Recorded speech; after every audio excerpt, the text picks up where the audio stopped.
Welcome to Vinyl Riffs. This is not a review show. This is not a hype podcast. This is a listening show. These are the liner notes that are embedded within the grooves, within the beats. I am Sean Gaillard, and today we are sitting with a record that that invites you rather, to listen to the space and listen to the atmosphere and to feel the ambiance. It's an album that I cherish. It's an album that I just soak in the marrow of. And I'm talking about Miles Davis's 1969 masterpiece, In a Silent Way. Let's drop the needle on In a Silent Way. I first heard this album years ago on WFDD radio in Winston-Salem, North Carolina. It was about 15 years old, and WFDD 88.5 FM used to play jazz music on Friday nights. And I remember huddling around my little AM FM clock radio in my bedroom and listening to evening jazz. And I heard all kinds of music, and that listening experience shaped my musical sensibility and led me into this kind of deep passion that I have for all things music. So I was introduced to Pat Metheny, Jean-Luc Ponty, Richard Stoltzman, Vince Guaraldi, and all these kind of other elements of music that I had grown up with, such as Vince Guaraldi, and hearing that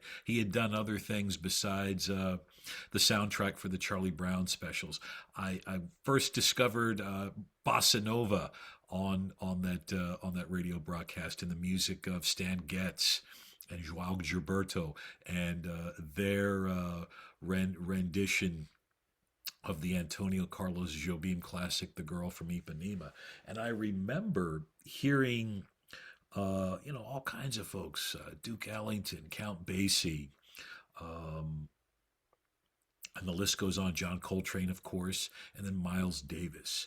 And and probably, if I remember correctly, In a Silent Way was my first experience listening to the music of Miles Davis. And I remember just kind of hearing this kind of vamp, and that just went on and on. It almost sounded like a free-form Grateful Dead jam. And I remember, what is this?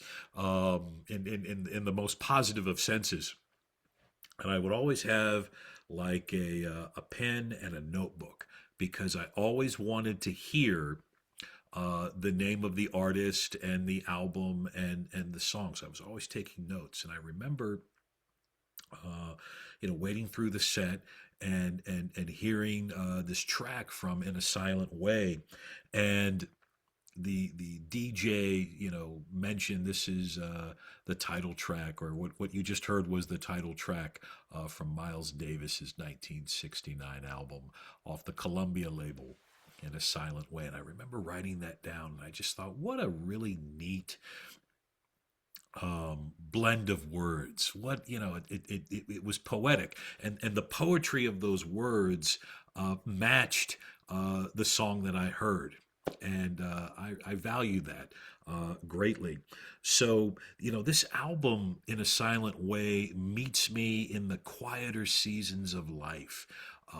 It is a very much an ambient, quiet album, and it very much lives up to the words of the title, In a Silent Way. And the album, as I hold it, feels more like a companion rather than a performance. And the album is very much therapeutic.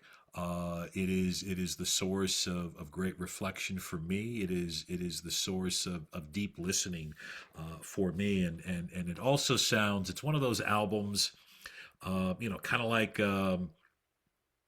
Only the Lonely, or No One Cares, those Capitol concept albums from Sinatra where he was singing saloon songs. Those albums sound great, when you're in a dark room late at night. And this particular album definitely is one for late night dark room listening, because it is so reflective, and it is and it just kind of sneaks up on you and wisps through your mind. You know, some albums demand your attention, and this one earns your trust. As I mentioned, this album came out in 1969, and I don't claim to be a Miles Davis expert by any stretch of the imagination. So I'm a deep aficionado. I'm a deep fan, and I know a little bit about Miles Davis's life to be a little bit dangerous. But this album came out in 1969, and that was the period in Miles's life where he was really, well, he's always been exploring and stretching sound. In a Silent Way was not the first album or the first time that he had done that. I mean, he had done that in earlier works such as Birth of the Cool, his collaborations with Gil Evans, Sketches of Spain, you mentioned Birth of the Cool.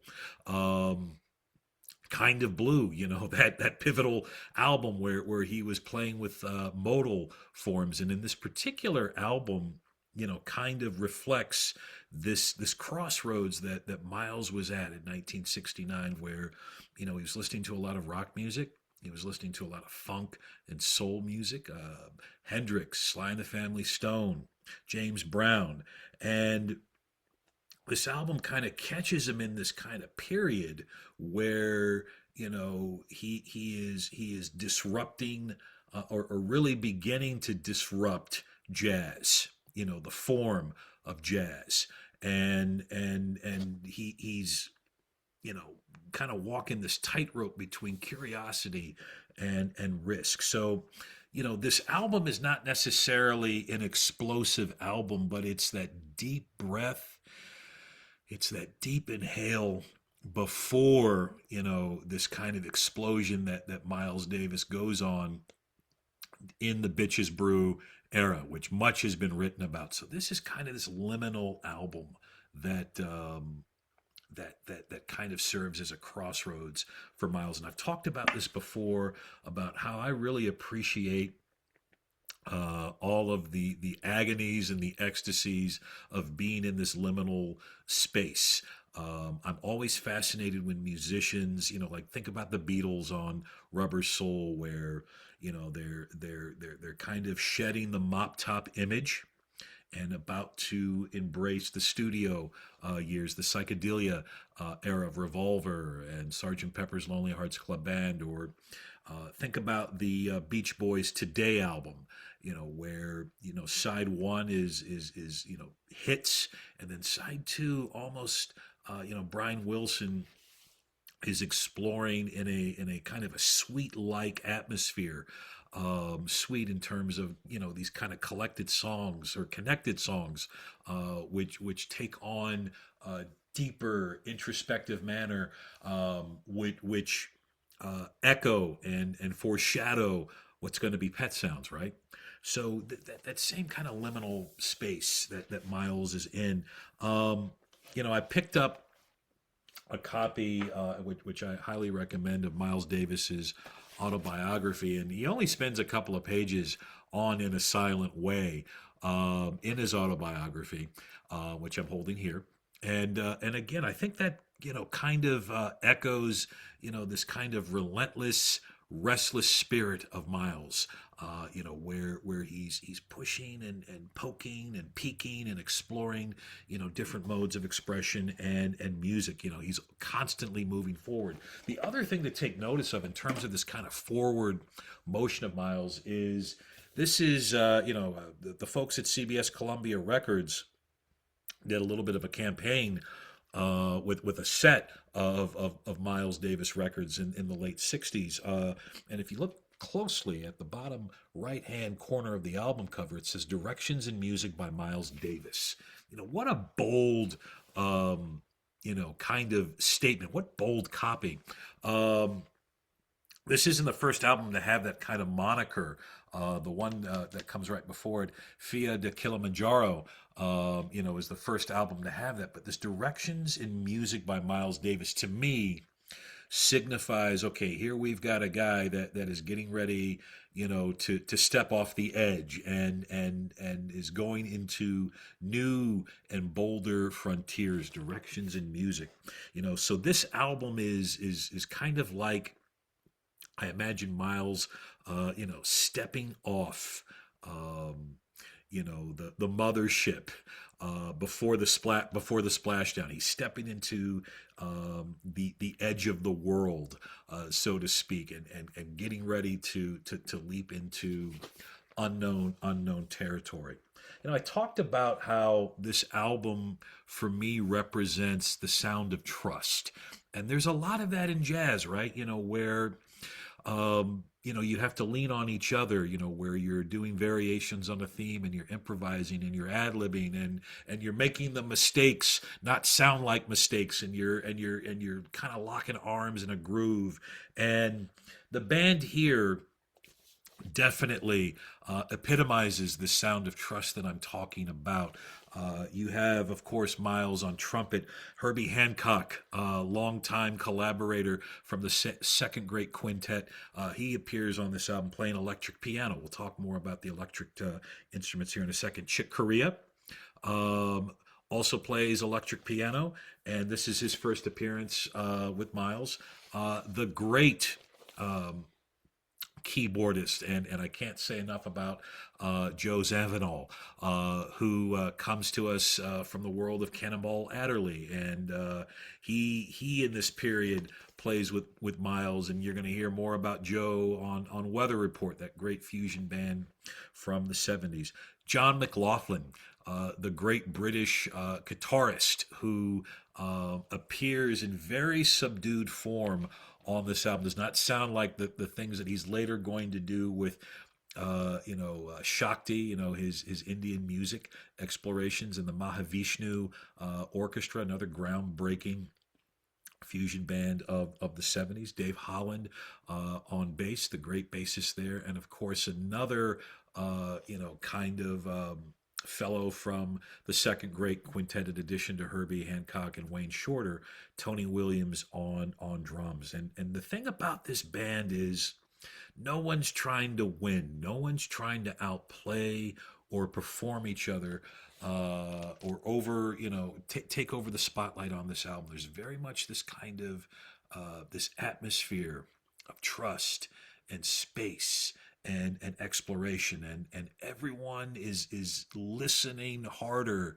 to each other than playing. Miles talks about in his autobiography how he basically threw out the chord sheets and threw out the music and basically told the band to trust the melody, to play the melody. And you hear that.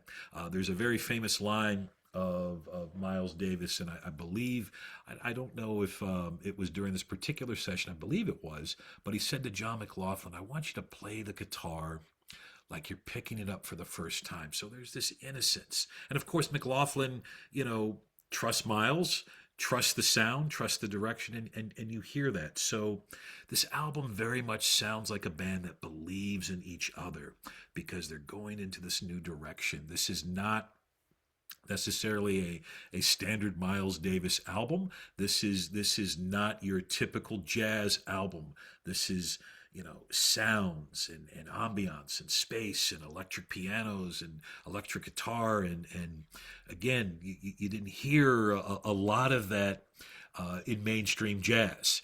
And Miles is embracing this kind of electric form, which again is au courant of the 60s, and Hendrix and folks like Santana and the Butterfield Blues Band and Clapton and all of those things. Silence is an instrument on this album, I believe. The space is intentional, and the restraint is courageous. And I think there's some lessons in leadership here that you can kind of garner from this, in terms of building that space of trust and giving that vision, and asking folks to play to the better angels of their of their nature, and to trust the sound, and to trust the space, and to trust each other. This album doesn't rush you. It invites you. And in this loud kind of world, this kind of, all of the things that are happening right now, in our current landscape, This album, reminds you to honor and to cherish silence and the space, and it reminds me that quiet can move mountains and can change worlds and can make the world a better place. The other innovative thing about In a Silent Way is the studio is a band member. The album is produced by Miles Davis's longtime producer, Teo Macero, and very much an empathetic collaborator. But in this particular case, and also know this album was recorded in one day. One day, which is hard to believe. And Macero basically, went back and edit and spliced and looped the album. So you've got, kind of two. If you hear this album on streaming or um, on compact disc, it's almost like one kind of stream of music, one kind of flow of music. So this record, not only was just this record was just not your typical recording. The record was built around these kind of edits and splices and loops, again, which were kind of unheard of. Again, not all that far from what Brian Wilson was doing in that kind of modular style of recording that he did, very famously on those two great Beach Boys singles, "Good Vibrations" and "Heroes and Villains," and then later in the legendary Smile sessions, where you're recording bits of music and then you put all those bits together later and edit them like you're stitching a tapestry, or you're piecing together a jigsaw puzzle. The music was shaped after the moment, just like meaning often is. So again, very much an innovative, groundbreaking album in terms of the studio. This album still matters and lasts today. When it came out, at the time, it was the biggest selling album of Miles Davis's. It even charted on the Billboard Top 200 pop chart. Again, kind of rare for Miles Davis to to cross over into that territory. This album predicted fusion. Talked a little bit about the Mahavishnu Orchestra and Weather Report, and McLaughlin and Zawinul are leaders of that movement. It also in many ways predates New Age music, ambient music, and this notion of shifting genres.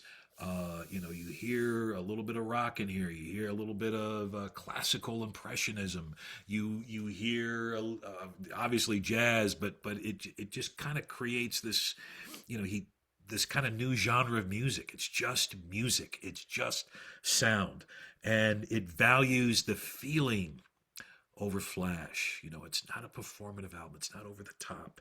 It invites listeners to kind of come in, to slow down and to stay and to bask in the marrow of sound. It's not background music, y'all. It's inner music, and again, it's music that just invites you. I hope my words are doing justice as I'm riffing on this album. This album is definitely a listening experience that I highly recommend. It's two sides, it's two moods, it's two long breaths, and the vinyl of this album, invites patience for the listener and presence. Almost flipping the record over feels like almost like a ceremonial thing, like you've ended one mood, because again, as I said, it's like one stream of music, but both sides of music, sum up the whole. But they're both coming at different angles at you, and it just feels fresh and beautiful. In fact, those were Miles's words regarding in a silent way. Let me read those real quickly. That's what I did within a silent way, and the music on there came out beautiful and fresh. What a just a cool turn of phrase there, beautiful and fresh. This is a record that teaches you how to listen again, and I'm very grateful for Miles Davis and his bandmates for having that creative courage and taking a bold, innovative leap for us to embrace the silence in a atmosphere of trust and belonging and collaboration and innovation. Vinyl Riffs is about the records that meet us where we are and walk with us a little further. In a silent way is that kind of long, reflective walk that invites us to go on a journey inward, to go on a journey into reflection, to go on a journey to embrace the liminal and to embrace the silence. Silent Way does not shout its legacy, it trusts you to hear it. If this album means something to you, I would love to hear your vinyl riff. Please share in the comments below. And until next time, take care of your ears and your heart. This is Vinyl Riffs with Sean Gaillard. Catch you on the flip side.